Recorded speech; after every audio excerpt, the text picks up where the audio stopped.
అబ్బా ఒక్కసారి బంగ్లెక్కి దిగుతనే కాళ్ళు వీక్తున్నాయి. అయ్యో రామ, గా గుడి గుట్టెక్కిన అక్క గంతే 2 రోజులు కాలు లేవలే. మా పోరగాన్లైతే గీ దుఃఖంలకు పోయిరా అంటే కాలు నొత్తే అంటారు. ఇవన్నీ మీకు ఎరికే కదా. కానీ వందలకి మీటర్లు నడిచిన మనిషి దిట్టంగా ఉండు. బండ్ల సారు మొన్న మధ్య సంకల్పయాత్ర శాలి వేసిండుగా, అయిపోయిందట. మరి సారు ఎట్లా ఉండు, ఏడదాకొచ్చింది యాత్ర చూద్దాం పాన్రి. సంగారెడ్డి జిల్లా షాద్నగర్ పట్టణంకి సంకల్పయాత్ర చాలు చేసిండు జనవరి 19 బండ్ల గణేష్ సార్ థియేటర్ కించి తిరుమల తిరుపతి వెంకన్న స్వామి సన్నిధాంక పాదయాత్ర అని మొక్కిండు చేసిండు చూద్దాం. ఇక గప్పట్ల చంద్రబాబు సార్ అరెస్ట్ అవుడు బాధపడుతోటి మా సార్ చెప్పన బయటకు రావాలి, కట్టాలని పోవాలి, పోతని తానికి అత్త అని మొక్కిండట. పోయిండు కూడా మొక్కు తీర్చుకుంటూ సారు. ఊరిని షాద్నగర్ నుంచి తిరుమల పాదయాత్ర చేస్తున్నాను. ఇది దైవ సంకల్పం, ఇది దేవుడి యాత్ర. ఇది ఏ రాజకీయ సంబంధం లేదు, ఏ రాజకీయ సంబంధాలు కాదు, రాజకీయ యాత్ర కాదు. కేవలం ఏడుకొండల స్వామికి మొక్కు చెల్లించుకున్న యాత్ర, సంకల్ప యాత్ర. ఇక నిన్న పొద్దుమికి అలిపిరికి చేరి అటనికి కాలిబాటన తిరుమల చేరిండు బండ్లన్న.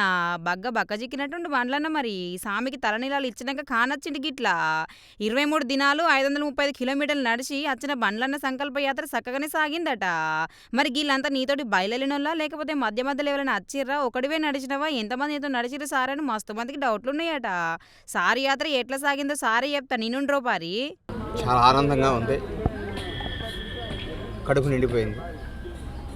నేను ఏదైతే మొక్కున్నానో మా స్వామివారి దగ్గరికి ఆ మొక్కు తెచ్చుకున్నాను. ఇవాళ 23 రోజులు నిరంతరాయంగా ఏ ఆటంకం లేకుండా అందరి ఆశీర్వాదాలతో స్వామివారి సన్నిధి చేరుకున్నాను. కలిగే దైవం శ్రీ వెంకటేశ్వర స్వామిని నమ్ముకొని నష్టపోయినాడు కానీ చెడిపోయినాడు లేదు. నిజాయితీగా ఆయన కోరుకున్నాను. నిజాయితీగా ఆయన మా మొరాలకించి మాకు తీర్చాడు. నా జన్మలో ఇది ఒక అద్భుత ఘట్టంగా భావిస్తున్నాను.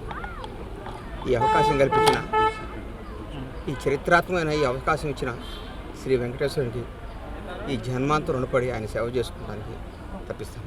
ఆనాడు సార్ తోటి కనిపించిన వాళ్ళు ఎవరు కనిపించలేరు. ఇవాళ సార్ ఒకటే నడిచిండు, శివ సార్ కూడా కనిపించలేరు.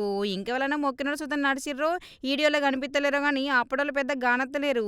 ఏది ఏమైనా సార్ యాత్ర చల్లగా సాగింది. ఆ ఏడుకొండల స్వామి దీవెనార్తలతోటి మంచిగా చేరుకున్నా ఏం ఇబ్బంది కాలంటే సారు. నా గడపకించి నీ కొండదాకా పాదయాత్ర చేస్తాను మొక్కి జనవరి 19 చాలు చేస్తే ఇలా ఓడిచింది యాత్ర. మొత్తం మీద ఇది రాజకీయ యాత్ర కాదు, సంకల్ప యాత్ర అని చెప్పిన సార్ యాత్ర ఓడిచిందుల్లో. స్వామివారి దర్శనం అద్భుతంగా జరిగింది. స్వామివారి ఆశీస్సులు మనందరిపై ఉండాలి.